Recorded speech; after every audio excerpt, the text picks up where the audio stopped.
The ship from Earth landed slowly on the royal platform of Zorelia Prime. Everything around it sparkled tall silver towers, glowing banners of the royal house, and soldiers in bright armor standing still like statues. But Rain didn't look at any of it. He stood at attention, his eyes straight, his back straight. He was a human soldier from Earth, trained to follow orders without question.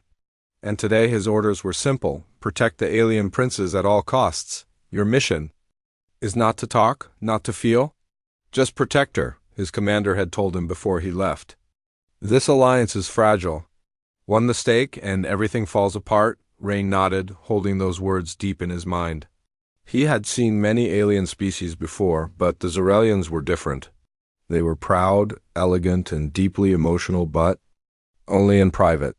Showing emotions in public was considered a weakness in their royal family. As the ship doors opened, 2 Zorelian officials came to greet him. They were tall, with smooth blue skin and long white robes. They looked at him with cold eyes, nodding with tight expressions. "You will follow us," one of them said. Rain followed in silence through bright halls and smooth floors. The palace felt more like a museum, silent, clean, and distant. His boots made soft sounds as he walked, but the guards and staff didn't look at him. He was just a tool to them. A human tool. Then he was taken to a tall chamber with windows that opened toward the endless sky. There, standing near the balcony, was the one he had come to protect, Princess Soraya. She was wearing a soft blue gown that shimmered like water. Her dark hair fell gently over her shoulders, and her skin had a calm, pale shine. She didn't turn around right away. She just stood still, looking at the sky as if waiting for something she would never receive. "This is Rain," one of the officials said. "He is your new personal guard, from Earth." Soraya turned her head slowly. Her eyes were not cold like the others. They were quiet, tired, deep. Rain stepped forward and placed his hand over his chest, bowing slightly. "Princess," he said simply. "You are human," she said softly. "Yes, Your Highness." There was a long silence. Then she nodded, not as a royal, but as someone who accepted a fact she could not change. "Then let us see how long you last," she whispered under her breath. Rain didn't respond that night. Rain stood outside her chamber door. He had nothing but his armor, his training, and his thoughts. He knew his place. He was not here to speak unless spoken to. He was not to enter unless there was danger. And he was not to form any connection, but something about the way she looked at him stayed in his mind, not as a princess, not as a superior, but as someone alone. The next morning, he followed her as she walked the palace gardens. She walked quietly, like a shadow moving through light. Zorelian servants stood aside, bowing deeply, but she didn't respond to them. Her head stayed slightly down, her hands folded in front of her. Suddenly, a loud mechanical sound echoed from a nearby tower. Rain moved fast, stepping in front of her with his hand on his sidearm. "It's just a transport," she said calmly. Ryan didn't step back. "You are quick," she added. "I see now why they chose a human." "I am trained to protect, Princess." "And are you trained to see?" Rain blinked. "See what?" She didn't answer. Instead, she stepped past him and continued walking. That evening, Rain was called by one of the royal advisors. "You must remember your place," the advisor said sharply. "The princess is not to be questioned, followed too closely, or spoken to without permission. Humans are new to our customs. Do not forget that." Rain didn't argue. He only nodded. But inside, something felt strange. He didn't want to break rules, but something about this job felt different. This wasn't just about politics. Something was wrong. Something was ... hidden. A few days later, there was a grand event. Soraya was to make a short public appearance, a speech to honor the treaty between Earth and Zorelia. Rain was assigned to her side. She stood on the high platform, her voice calm and clear. But as she spoke, Rain noticed a flash of metal from the edge of the crowd.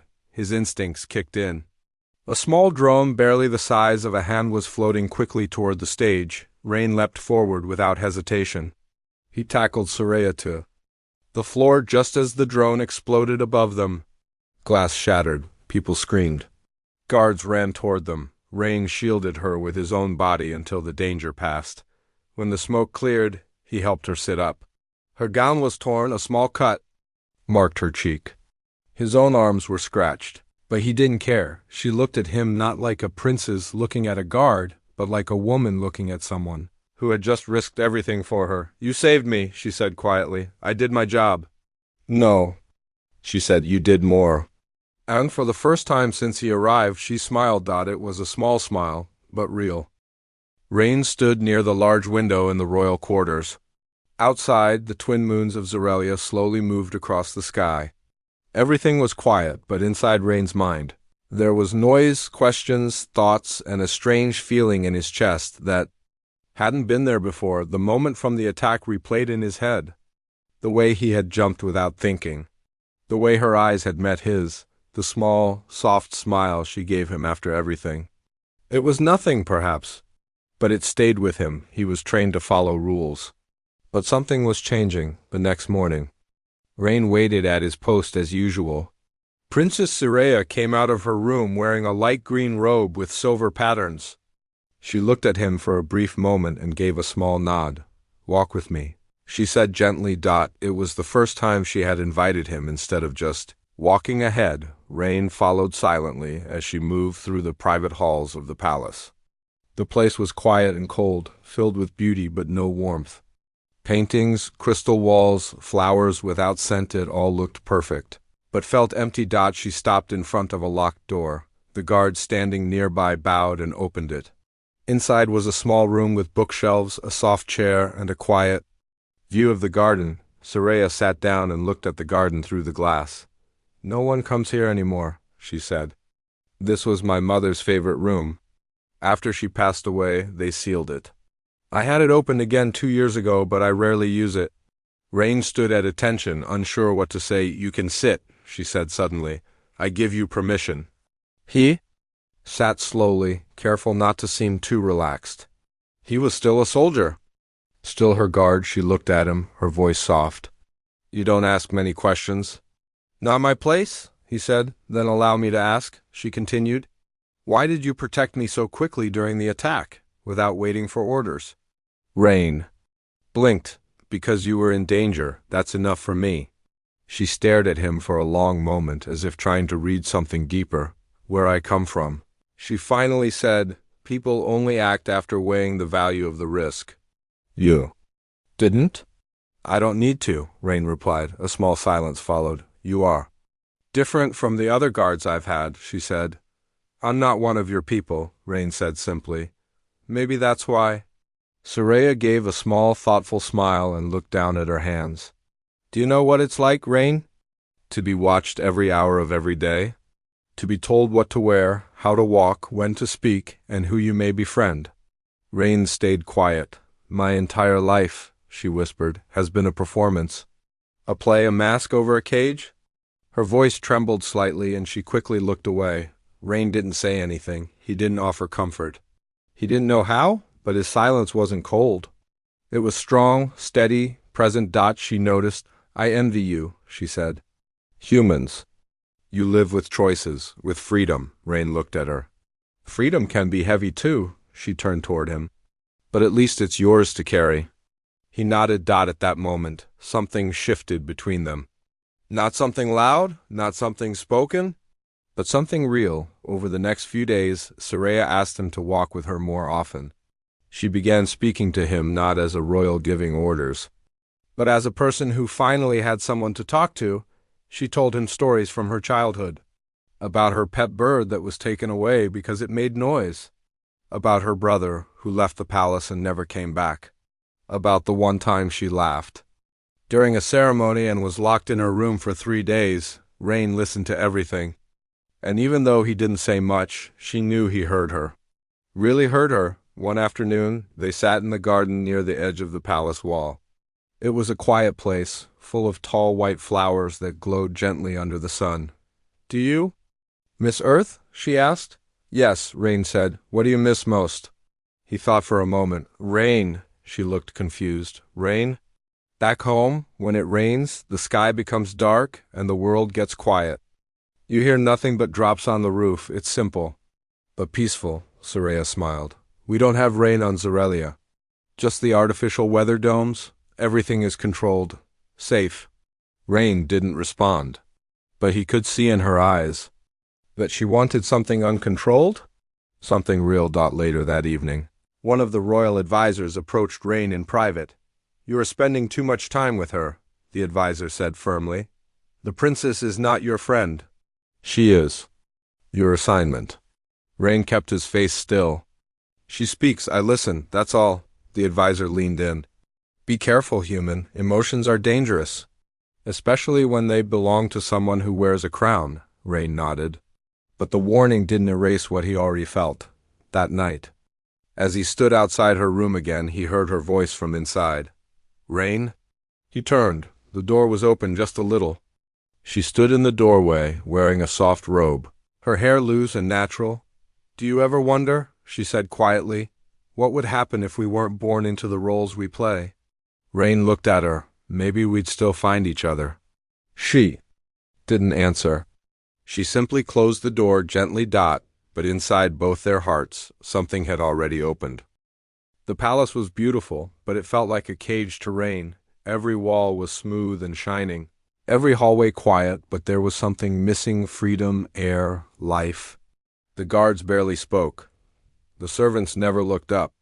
The only thing that felt real in this place was the time he spent with Soraya. Rain's days were now filled with silent moments walking beside the princess. She had begun to ask more questions, share more memories, and even smile more often. But he knew their closeness would bring attention. And attention in this palace was dangerous. One afternoon, Soraya stood on a high balcony, her hands gripping the railing tightly. "Do you know how far the forest is?" she asked suddenly. Rain looked out at the green horizon beyond the palace walls. "Far? The outer forest begins just past the shield towers, about 5 kilometers. She looked down. "I've never seen it up close." Rain was surprised. "Never?" She shook her head. "I've lived in this palace my entire life. I was born in one of these rooms. I played in these halls. I studied here. And when I'm queen, I'll rule from this very building. But I've never stepped outside it." There was sadness in her voice, a sadness that Rain felt deep in his chest. "I know a place," he said quietly. "It's still inside the palace walls, but it's hidden." Soraya looked at him with curiosity. "No one goes there," he added. "I found it while doing a patrol, a garden, forgotten, wild." Her eyes lit up, just a little. "Take me there." Late that night, when the halls were empty and the guards were changed, Rain led Soraya through a quiet corridor near the western wing. They passed old paintings covered in dust and doorways that hadn't been used in years. Finally, he stopped in front of a narrow metal door. He typed a short code into the control pad. The door hissed open. Soraya stepped inside first. Her eyes widened. It was nothing like the rest of the palace. Tall vines crawled up broken walls. Bright flowers bloomed freely, not trimmed or shaped. A small fountain had dried up long ago, but wild grass grew where water once flowed. Trees bent gently in the soft wind from an open ceiling. It was a secret place forgotten, quiet and full of life. Soraya slowly walked deeper into the garden. She touched the leaves, smelled the air, sat on the edge of the dry fountain and took a deep breath. "This is the most beautiful place I've ever seen," she said. Rain stood a few steps away, watching her. "No one comes here, not anymore." "Then why did you bring me?" "Because I thought maybe you needed it." She looked at him for a long time. "You were right." They stayed there for almost an hour. Soraya took off her shoes and walked barefoot in the grass. Rain sat beside a tree, just listening as she hummed a song from her childhood. He had never seen her this free, this calm. It was as if, for a short while, she wasn't a princess. She was just herself. "I wish this place wasn't a secret," she said softly. "Maybe it's special because it is," Rain answered. She nodded. Then, without warning, she asked, "Do humans fall in love easily?" Rain blinked. "What?" Soraya looked away quickly. "Sorry, I didn't mean to forget it." Rain paused, then replied, "Some do. Some don't. I think love finds people in different ways." She looked at him again, but said nothing. In the quiet, their eyes met. For a few seconds, neither of them moved. Then the sound of footsteps broke the moment. Rain stood up quickly. Soraya slipped on her shoes. "We should go," she whispered. They left the garden silently and returned to the safe paths of the palace. But the memory of that hidden garden stayed in both their hearts. The next morning, Rain noticed something strange. 2 new guards were posted near Soraya's wing. They wore darker uniforms and didn't speak much. That afternoon, when Soraya tried to visit the garden again, they were stopped. "Orders from the council," one guard said. "This section is off limits." Soraya looked confused. "Since when?" "No explanation given," the guard replied. Rain stood beside her, calm but tense. He understood. The council was watching. Someone had found out as they walked away. Soraya whispered, "They're starting to notice." Rain nodded. "We'll be careful." But he knew it wouldn't be enough. That evening, Rain was called into the royal chamber alone. One of the elder advisors sat waiting, his sharp eyes cold. "You've done your duty well," the advisor began. "The princess is safe, but perhaps too comfortable." Rain stayed silent. "You are human," the advisor continued. "And your kind has a habit of getting too close." "I follow orders," Rain said calmly. "Yes, but hearts do not follow orders." There was a pause. Then the advisor added, "You are her guard?" "Not her friend, not her equal." Rain felt something stir in his chest, but he held it down. "I understand." "Good," the advisor said, "because if this continues, we will assign someone else." Rain left the room with a heavy heart. That night he returned to his post. Soraya opened her door quietly and stepped out. "You're quiet today," she said. Rain looked at her. "They don't want me near you anymore." She stared at him, her voice low. "Then we'll speak less in public." "But I will not lose this whatever this is," she said.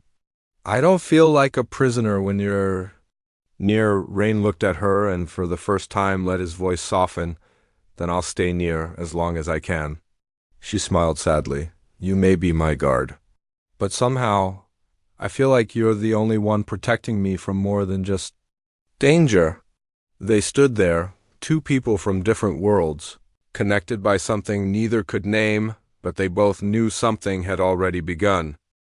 For the next several days, Rain and Soraya spoke less during the day. In the palace halls, they acted like guard and princes, again silent, respectful, distant. But at night, when the stars appeared above the palace towers, their hearts drew closer. They would speak softly by her chamber doors, just a few minutes at a time. Sometimes they didn't say much at all. Just a look, just a smile, was enough, but even those small moments were being noticed. Rain had started seeing more Zarelian.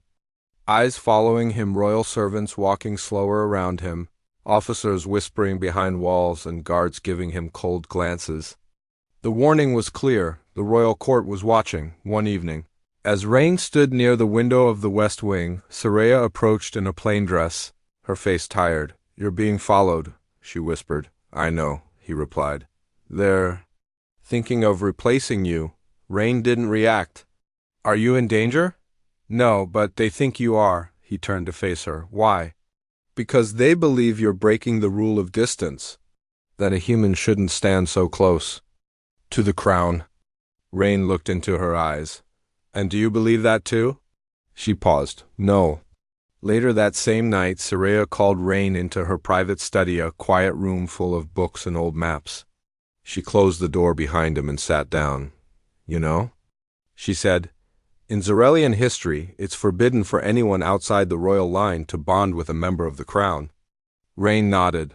"But did you also know," she continued, "that many years ago, one of our queens once fell in love with someone from outside her world?" "No," Rain said. "What happened to them?" "They were both banished," she answered. Softly, their names erased from all records. But the story survived because people still whisper it in secret. Rain stood still. "Sometimes," she added, "what is right in the heart is wrong by law." Rain took a slow breath. "So what do we do?" Soraya looked at him with gentle sadness. "I don't know." The next morning, a high-ranking human officer arrived from Earth's embassy. His name was Captain Morin, and his face was serious. He met Rain privately. Your closeness with the princess is making both sides nervous, Morin said. They fear you may be doing more than guarding. I haven't broken any rules, Rain replied calmly. Maybe not. But feelings don't follow rules, Morin said. And feelings get dangerous when they start affecting diplomacy. Rain clenched his fists. She's not just a title, she's a person. Captain Morin narrowed his eyes. She's a princess. And you're a soldier. This isn't a love story, Rain. This is an alliance. And you're being watched by both sides. The night, Rain didn't go to his usual post. He needed to think. So he walked alone through the dark halls of the palace. He ended up in the Forbidden Garden again, the one filled with wild plants and forgotten silence. The place where everything between them had started. He sat near the broken fountain and stared at the sky. He had never planned this. He didn't come to this world to fall for someone from a royal bloodline. He came to protect her, to follow orders. But something real had happened and he couldn't turn it off. He wasn't sure. If it was love? But he knew that he couldn't see her as just the mission anymore. Suddenly, a sound behind him. Soraya stepped into the garden, her cloak wrapped around her shoulders. I knew I'd find you here, she said softly. He stood up. I needed air, Rain said. I needed to see you, she replied. They stood facing each other beneath the moonlight. Do you regret this? She asked. Rain shook his head. I only regret that it's dangerous for you. I was already living in a prison, she said. What you gave me was freedom, even if only for a few days. They were quiet for a moment, then Soraya stepped closer and placed her hand over Rain's.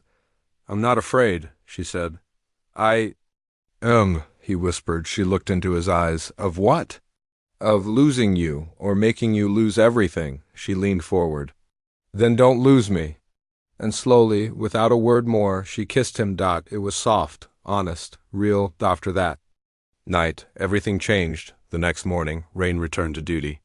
But when he reached his post near her chamber, someone else was already there, a new guard, taller, in silver armor. You've been reassigned, the guard said coldly. Rain didn't argue. He already knew it was coming when he tried to contact Soraya. He received no answer. Her room was sealed. Her communications were blocked. Rain tried reaching the human embassy, but they wouldn't help either. The situation is being handled, they said. Handled, like a problem. That evening, as the sun set behind the palace towers, Rain received a message, a single line. Meet me where the flowers grow wild. One last time. Rain returned to the Forbidden Garden in silence. Soraya was already waiting, her face hidden under a cloak, her eyes filled with emotion. They are locking me away, she said. They think I've lost control, that I let my heart guide me instead of the crown. I'm sorry, Rain said. No, she whispered. Don't be. Because I got to feel something real. Even if only for a moment.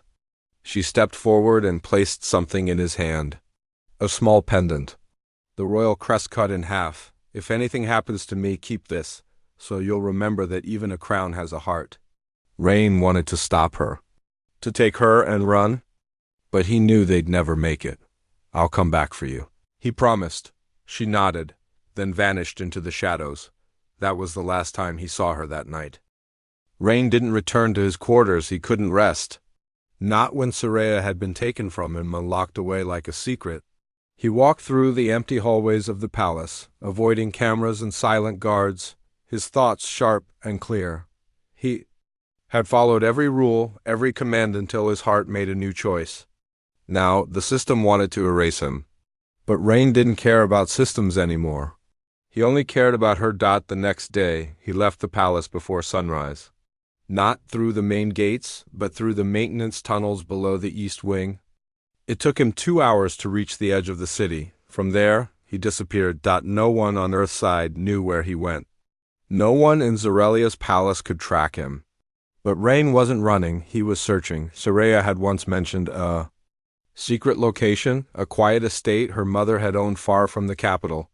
It was hidden near the edge of the Silver Forest, protected by old codes and forgotten by the public. That's where he would find her. It took Rain 2 days to travel there on foot, moving through valleys and hills, crossing old trade roads. He avoided scanners, patrols, and border drones. The pendant she had given him acted as a key, helping him pass the gate of the estate when he finally arrived. The estate was quiet, covered in vines and thick grass. But someone had been here recently. The doors weren't dusty.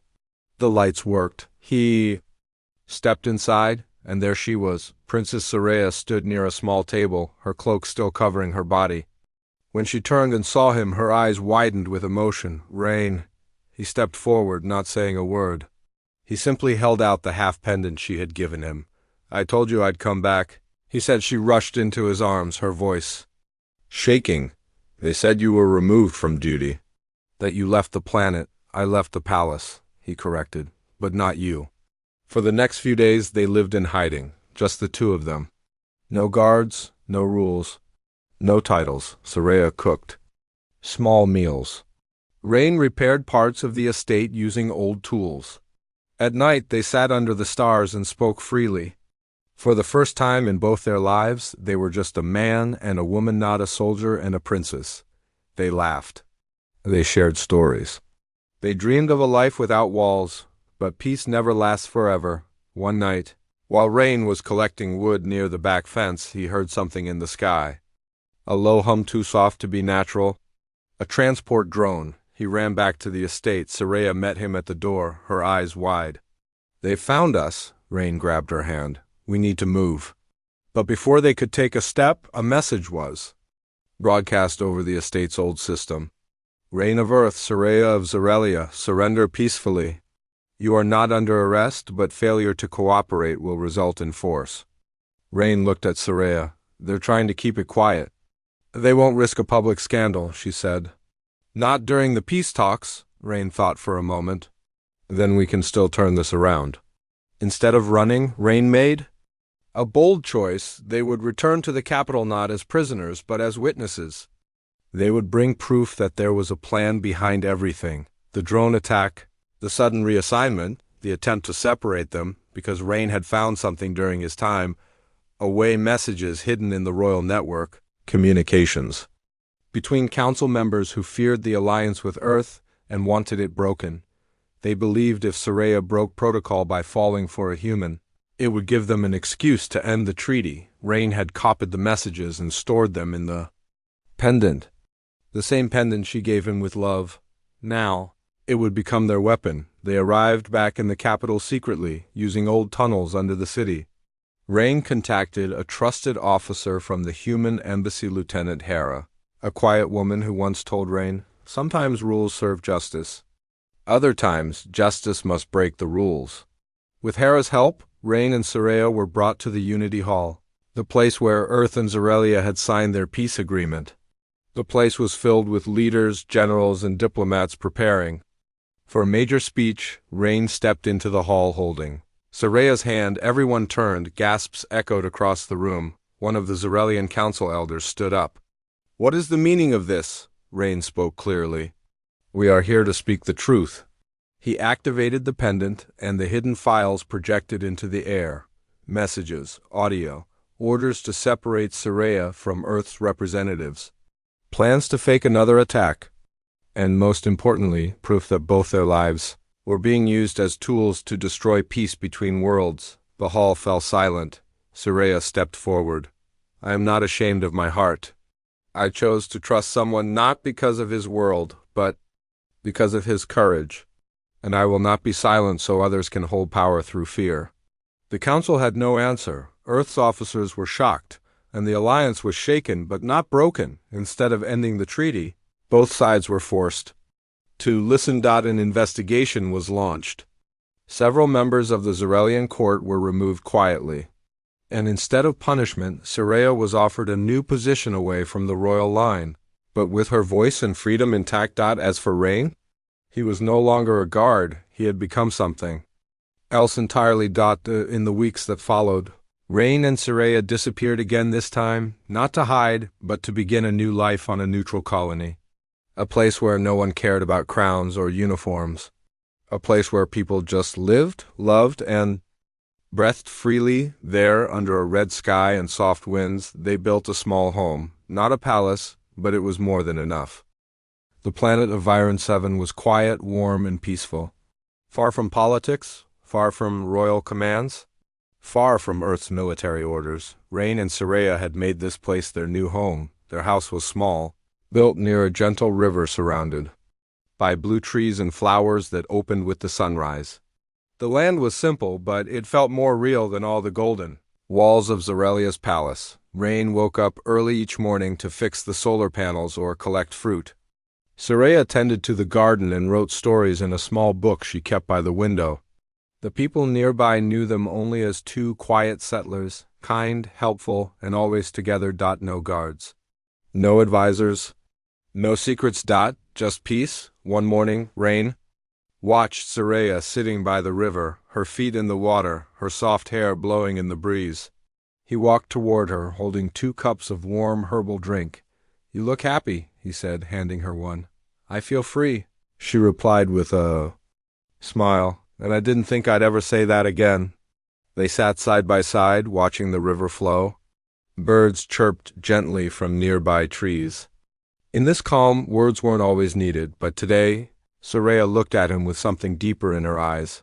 "I used to think the crown was my fate," she said. "That everything I was came from that title." Rain nodded, listening closely. "But you made me see something else," she continued. "That I could still be me without all the weight." Rain smiled. "You were never the crown. You were always more." She looked at him, eyes soft and full of emotion. "I want to stay here," she whispered, "forever, with you." He reached out and held her hand. "Then we will." Later that day they received a visitor. A small ship landed near the hill behind their house. Rain went to greet it, hand near his belt just in case, but it was someone familiar. Lieutenant Hera stepped out, wearing a simple jacket and a calm face. She smiled when she saw Rain. "You're not easy to find," she said. Rain grinned. "That's on purpose." Hera looked around. "Nice place, very peaceful." "It is," Rain said. Soraya soon joined them. She hugged Hera gently. "It's good to see a friendly face." Hera handed them a data chip. "I came with news. The council is fully exposed now. Trials have begun. Many were removed quietly. Some still deny everything, but the people are starting to see the truth." Soraya looked serious. "And the treaty?" "Safe," Hera said. "Stronger now, actually. Your courage changed the course of history." Rain took the chip. "Thank you for bringing this." "I also came for another reason," Hera added. "The ambassador wants to offer you both a new role. Not as soldiers or royals, but as speakers for peace." Soraya blinked. "Speakers?" "People trust your story," Hera said. "Your bond gave hope to both sides. You've shown that peace isn't just written on paper, it's built by real people." Rain looked at Soraya. She looked back at him. "Well, think about it," Rain said. Hera smiled. "Take your time. The galaxy finally has some." After Hera left, the evening came quietly. Rain and Soraya sat on the porch, watching the stars. "I never thought we'd be asked to speak." "For others," Soraya said, "you already speak with more truth than most leaders I've seen." Rain replied. She laughed gently. "Do you think we should accept?" Rain leaned back. "I think, as long as we stay true to ourselves, we can do anything." Soraya reached into her pocket and took out the broken pendant she had once given him. She had repaired it. The 2 halves were whole again. "This belongs to us both," she said. Placing it around his neck, Rain touched the pendant, then leaned closer. "So does this life." Weeks passed. Rain and Soraya began sending messages to the people of both worlds, not orders, not speeches, just simple stories, stories of courage, of love, of understanding. People listened. One day, an old Zarelian woman sent them a letter. It said, "You gave our people something the crown never did hope." Another came from a young human officer. "You reminded me why we wear the uniform. For peace, not power." Their words began to spread not as commands, but as quiet sparks of change. One morning, as the sun rose over the hills, Rain and Soraya stood side by side outside their home. Birds flew above them. The river shimmered with light. Rain turned to her and said, "I came to protect you. But I found myself instead," she smiled. "And I was supposed to wear a crown, but I found something greater." They held each other. In the soft wind, the past behind them, and the future wide open, far from the palace, far from war, but closer to each other than ever before. Final line. I was her guard. Once, Rain said quietly, but now I'm simply the man who loves her.